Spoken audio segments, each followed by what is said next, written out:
Olá, queridos, estamos de volta com o No Ar com a FAESP e de maneira online também pela nossa rede AD Belém. Vocês estão aí acompanhando um pouco do No Ar com a FAESP nesse intervalo que temos até o início dos trabalhos da nossa 74ª EBO. E neste momento nós estamos aqui recebendo um caro amigo, colega, pastor doutor Samuel Pereira Valério, pastor batista, que escreveu uma obra e hoje nós vamos dialogar um pouquinho sobre essa obra. Tenho certeza que será uma bênção para todos nós. Não é isso mesmo, professor, pastor Rodrigo Ursino? Com certeza, pastor Wilson. Nós estamos aqui muito felizes, por todo esse acontecimento, por estar recebendo nosso querido amigo, professor da FAESP, doutor Samuel, e com certeza vai ser um papo bem produtivo, um assunto que pouca gente sabe, que também é o tema do livro aí do nosso amigo. Muito bem.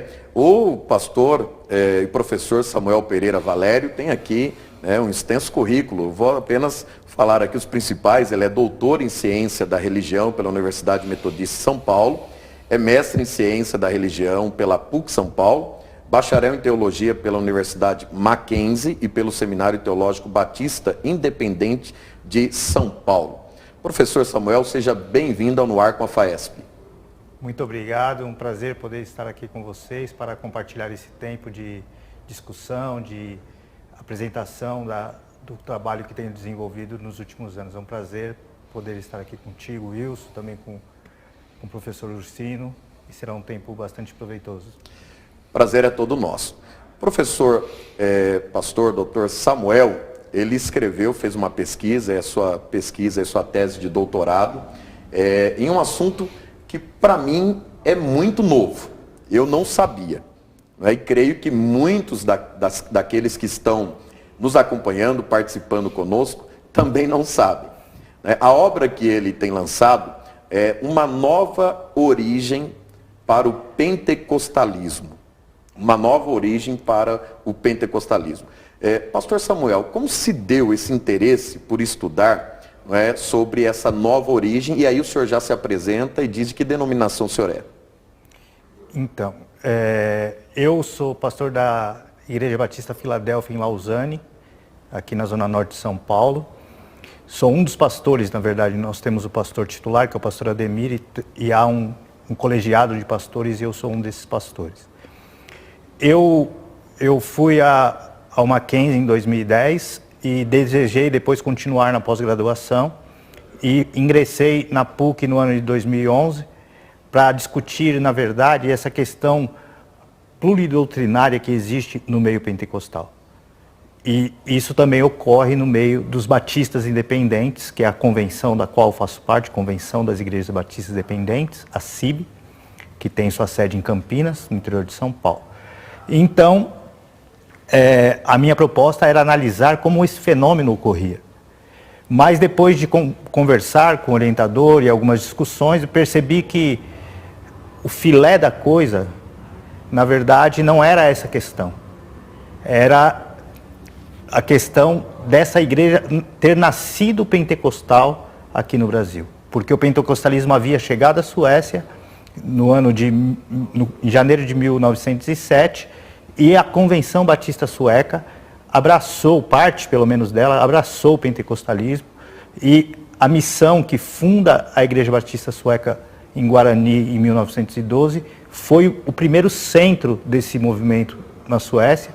Então, isso era muito mais relevante do que discutir uma questão pluridoutrinária, Então, fui orientado pelo meu orientador, Edin Suede Abumansur, que hoje é o coordenador do curso de pós-graduação da PUC, na área de Ciências da Religião, e ele então falou, trabalhe esse tema, o tema dessa igreja ser a terceira entrada do pentecostalismo no Brasil, porque como é uma igreja que trabalhou muito tempo entre colonos suecos, naquela região extrema ali do sul do Brasil, ela ficou circunscrita àquela região e alguns outros lugares do Rio Grande do Sul, enquanto os outros pentecostalismos, como a Assembleia de Deus, como a Congregação Cristã no Brasil, foram avançando por todo o país, mas essa igreja permaneceu por muito tempo circunscrita ao extremo sul do Brasil. Então, é um pentecostalismo diferente, tem outras características, não tem a mobilidade que o pentecostalismo assembleiano ou a congregação cristã no Brasil tem. É um outro tipo de proposta, mas é uma igreja que nasce no Brasil no ano de 1912, já pentecostalizada, e anuncia sua fé entre os colonos e outras etnias que faziam parte daquela região. Olha, professor Rodrigo, eu não conhecia, para ser sincero. Quando tive o primeiro contato com o pastor Samuel, eu achei muito interessante, porque nós damos aula, inclusive de pentecostalismo, e eu nunca ouvi falar sobre esse movimento que chega em 1912.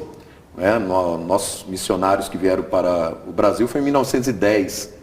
Nossa igreja fundada em 1911. Então, bem naquele... um ano depois da Um ano depois, Deus, né? Nós temos já esse movimento vindo direto da Suécia. Interessante, não? Eu não sei se vou adiantar o assunto aqui. Fica à vontade. Se eu fizer isso, o senhor me perdoe. Mas a pergunta que eu acho que todo mundo deve estar se fazendo, quem está nos acompanhando, quem conhece um pouquinho da nossa história, né, da Assembleia de Deus, sabe. As raízes são suecas, né, porque os fundadores são suecos. E a igreja da qual nós estamos falando também é advinda, né, da Suécia. Chegou aqui pentecostal, não foi Exato. isso? E eu queria saber, professor, queria que o senhor falasse um pouquinho para a gente, se há alguma ligação, né, entre Daniel Berg e Gunnar Wingre e os fundadores dessa igreja batista aqui, se não houve, né, o porquê disso, essa relação, né, como o senhor acabou de dizer, alguns ficaram ao sul, outros ficaram mais ao norte, né? Então fala um pouquinho para a gente sobre essa ligação. E é interessante porque a Suécia, né, a Suécia hoje, que a gente olha para a Suécia hoje e não vê essas possibilidades, né? Não tem esse viés hoje, mas trouxe para nós muitas bênçãos através desses homens de Deus. A Suécia do final do século XIX e do começo do século XX, ela é muito diferente. Apesar de ser muito parecida com o Brasil do mesmo período, ela era uma sociedade ainda muito rural, muito agrícola. A urbanização veio com muita força no século XX, mas a ligação entre os pioneiros assembleianos no Brasil, a ligação dos pioneiros batistas independentes no Brasil estão, na verdade, a ligação está na Convenção Batista na Suécia, porque eles eram de Estocolmo e foram para os Estados Unidos, e lá o Wingre estudou, né? Estudou teologia e tal, e também ali ele pôde aprender muitas coisas e vir ao Brasil. E o missionário que funda a missão de Örebro Mission, que chama em sueco, ele funda uma escola que era algo também característico no final do século XIX, no início do século XX, nessa cidade de Örebro. E dali começam a surgir alguns missionários que partem para o campo missionário, não só interno, mas o campo também transcultural. Houveram missionários, nesse mesmo período onde Daniel Berg e Gunnar Wingre vão para os Estados Unidos, nesse mesmo período, missionários saíam da Suécia para ir para o Congo, para a Índia, enfim, para diversos lugares, missionários que muitos deles estudaram em Örebro. Então, existe vários documentos na Suécia, alguns que eu tive acesso, que vão mostrando essa dinâmica missionária. Mas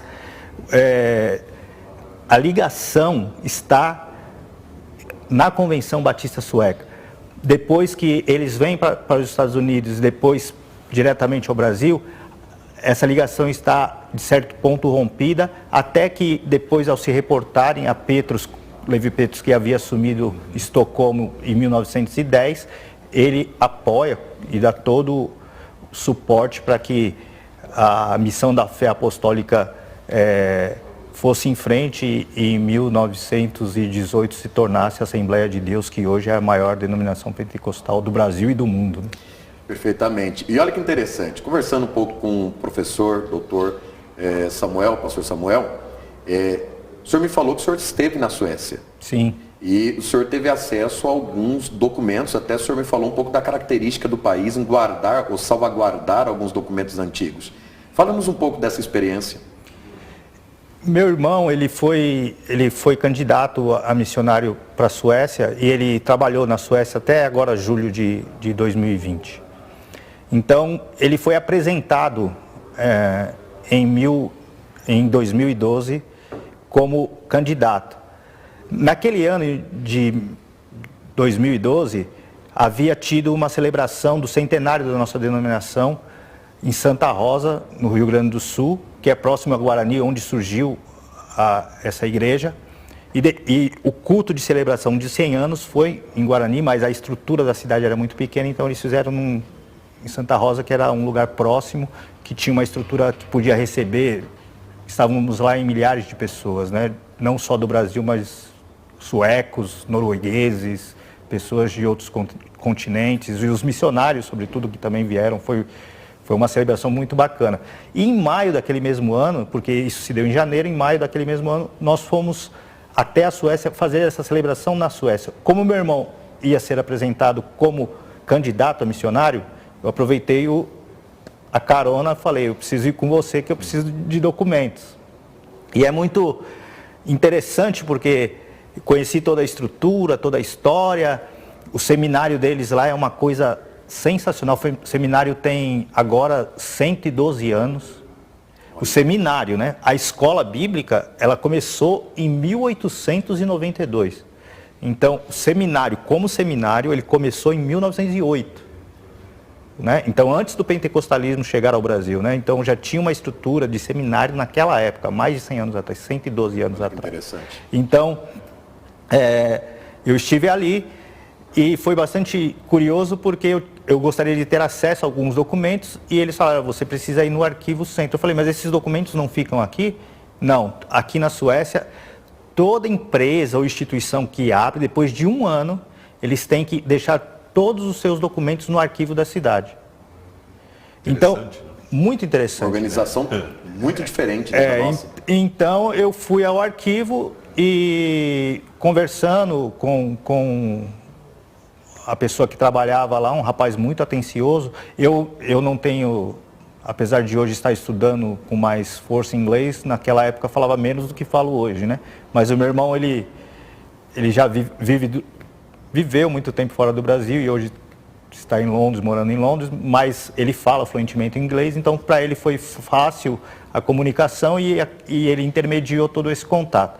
E nós levantamos um extenso material e eles tinham tudo que você imaginar em plásticos, em vidro. Eu consegui uma ata escrita assim num papel muito assim rudimentar, sabe, muito simples, onde os alunos de Örebro exigiam do John Ongeman, que é o fundador da missão, que ele abrisse um seminário, que a escola não ficasse só como uma escola missionária, mas se tornasse um seminário. E então ele tinha toda essa questão que estava envolvida, essa reivindicação dos alunos, né? E isso estava ali intacto, um documento de 1892. Então já havia essa preocupação com a educação? Desde aquela época. Os batistas suecos, eles eram muito preocupados com isso. Em Estocolmo também havia uma escola que era com uma dinâmica um pouco diferente, mas havia uma escola também que depois se fortaleceu muito, depois que Levi Petrus assume, sobretudo, a igreja. O filho de John Ongeman deixa Örebro e vai trabalhar em Estocolmo. Paul Ongeman vai trabalhar em Estocolmo. Isso pertence ao nascedouro também das Assembleias de Deus, porque na fala, os missionários, nossos missionários foram para os Estados Unidos também para estudar. Exatamente. Nós temos até recentemente lançado pela CPAD, ali a monografia do Wingren, né? Sobre o tabernáculo e tal. Então, já desde o início, essa preocupação com o estudo, com o ensino, exatamente. Preparo teológico. E todos esses documentos que eu acabei conseguindo, trocas de cartas entre os missionários e o presidente da missão na Suécia, vários documentos, todos intactos, em perfeito estado. E eu falei, quando eu venho pegar isso? Isso foi numa quarta-feira. Ele falou, você vem na segunda. Eu falei, ok. Cheguei lá na segunda, achei que eu ia ter acesso aos documentos. Ele falou, me dá o pendrive. Coloquei o pendrive e ele falou, pode ir embora. Puxa, ele salvou no Ele salvou todos os documentos. Então eu tenho centenas e centenas de documentos, tudo Então é muito organizado, sem eu colocar a mão em nada, sem ter acesso físico a nada. Então, justamente por conta da preservação do documento, né? Uma coisa assim que nós não temos o hábito aqui no Brasil. Quando você chega a um museu, a algum arquivo, você acaba tendo algum tipo de contato, né? A não ser que seja um documento muito raro, mas de forma geral, você, como pesquisador, você pode ter acesso. E lá eles não permitem nenhum tipo de acesso. Então tudo já está digitalizado. Então, os documentos que eu tenho são todos digitais, né? Todos eles estão anexados na minha dissertação de mestrado e na minha tese de doutorado. No livro não coube porque só de documentos anexos havia mais de 70 páginas. Então o livro ficou grosso, com mais de 320 páginas. Eu acho que 340 para ser exato. 340. Então, não caberia mais 70 páginas só de documento aqui, né? Então, isso, apresenta o brasileiro. Está aqui o livro, Uma Nova Origem do Pentecostalismo no Brasil, ou melhor, Uma Nova Origem do Pentecostalismo, a trajetória da Igreja Sueca no Brasil a partir de 1912, pela editora Recriar. Então, se você quiser ter acesso, você pode entrar no site da editora, ou se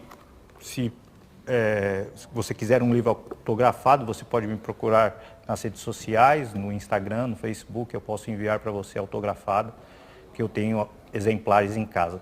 Ou falar conosco na FAESP, uma vez que o professor Samuel, ele é o nosso professor aqui na nossa FAESP. Então, e esse trabalho tem aberto portas, né? Porque falar de um fenômeno que é o fenômeno pentecostal, uma coisa tão grande, tão assim extensa, algo que se tornou, né, o maior fenômeno religioso do país, né, no último século. Então, falar desse fenômeno é algo realmente muito singular.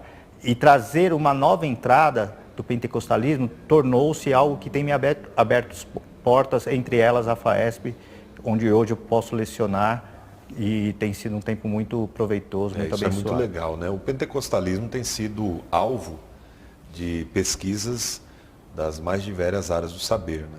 Muitas pessoas, eruditos e pesquisadores afins, têm procurado estudar o pentecostalismo, gente de dentro e gente de fora, né? Isso é interessante. Na academia, a gente vê muito isso, pessoas das ciências sociais, da antropologia, da sociologia, procurando saber que movimento é esse que tem tomado conta do Brasil e do mundo. E tem sido o maior movimento aí, se a gente for colocar socialmente, o maior movimento social da história. Eu queria perguntar, professor, doutor Samuel, em relação às semelhanças que existem. Nós estamos falando para um público estritamente assembleano, pentecostal, né? Acredito que há uma curiosidade deles também saber quais são as semelhanças doutrinárias, costumes entre os assembleanos, né? Claro, no início, e a igreja sueca, da qual nós estamos falando aqui. As similaridades são muito grandes, porque por conta da raiz batista, né? A Igreja Batista Independente é uma igreja congregacional. A Assembleia de Deus, por conta do seu tamanho, hoje não há como, né? Ainda que você trabalhe congregacionalmente nas igrejas locais, você não pode fazer isso a nível de denominação, né? Porque o tamanho... Não há lugar que comporte. Exatamente. Então, é uma outra realidade. Mas, no caso dos batistas independentes, existem muitas semelhanças litúrgicas e também doutrinárias. Evidentemente que a Assembleia de Deus avançou em muitas coisas que os batistas independentes ficaram para trás nesse sentido. Mas, doutrinariamente, as doutrinas são muito similares. Eu tive acesso recentemente àquele regimento interno da Assembleia de Deus. Declaração de fé. Exatamente, declaração de fé.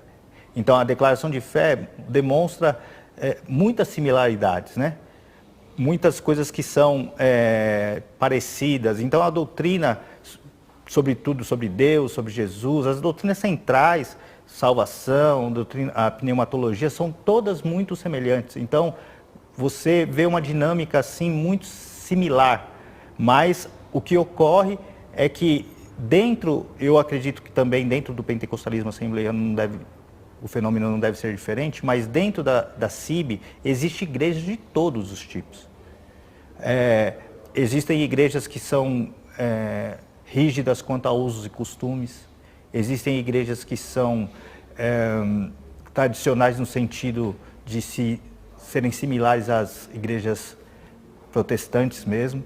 Existem aquelas que são pentecostais quanto à contemporaneidade dos dons espirituais. Existem cessacionistas. Isso tem um pouco a ver com a característica batista, né? Isso. Porque a batista, via de regra, dá essa liberdade. Isso, né? mas não são cessacionistas assim na sua plenitude, mas o que eles alegam é que existe muitos exageros no meio pentecostal, em alguns pentecostalismos, né? Então, para eles, algumas coisas eles entendem que extrapola, mas eu os caracterizo como cessacionistas porque muitas coisas também que a Bíblia afirma ser manifestação espiritual do Espírito Santo têm sido deixadas de lado. Então, essas dinâmicas, essa pluralidade doutrinária foi algo que me incomodou o tempo todo.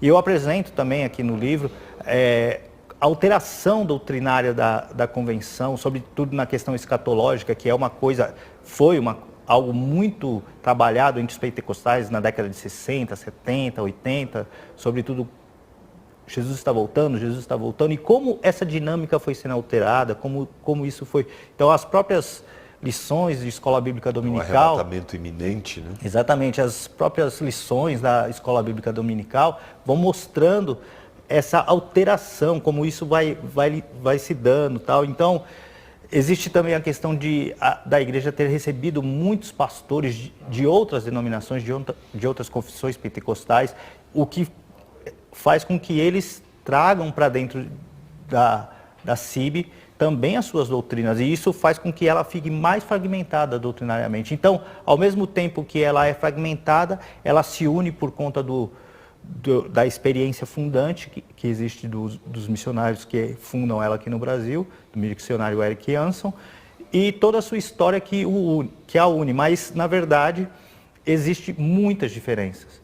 Quando você conversa com um pastor de um determinado local, ele tem uma percepção teológica, social, muito diferente de pastores de grande centro, por exemplo.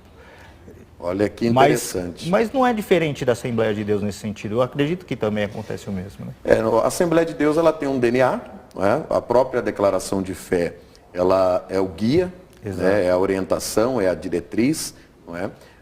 Exatamente para que não haja essa diferença na ponta de outras congregações. Mas há características de cada estado, enfim. Professor e doutor Samuel, o tempo nosso aqui hoje foi bastante curto, né, dado a quantidade de assuntos que nós teríamos ainda por levantar desta obra que o irmão escreveu, né, um trabalho aí de pesquisa, né, de longos anos, né, uma vez que desde o mestrado o senhor tem investigado sobre este assunto. Nós queremos já deixar aqui, ao vivo, um convite para que o senhor retorne ao No Ar com a FAESP. Ok, será um grande prazer. Foi muito bom recebê-lo. Nós estamos agora próximos aí de começar também todo ali o programa de início do nosso culto, né, desta quarta-feira. Queremos louvar a Deus pela tua vida, pela vida do querido professor Rodrigo Ursino. Deus abençoe a vocês e que o Senhor continue lhe usando poderosamente. Amém. Vamos mostrar mais uma vez o livro, aí está, Uma Nova Origem do Pentecostalismo, escrito aí pelo nosso querido professor da FAESP, professor Samuel. Deus abençoe. Queridos, o No Ar com a FAESP vai ficando por aqui. Continue aí acompanhando o nosso canal, faça a sua inscrição, deixe também o seu like, compartilhe e continue com a RBC. Deus os abençoe.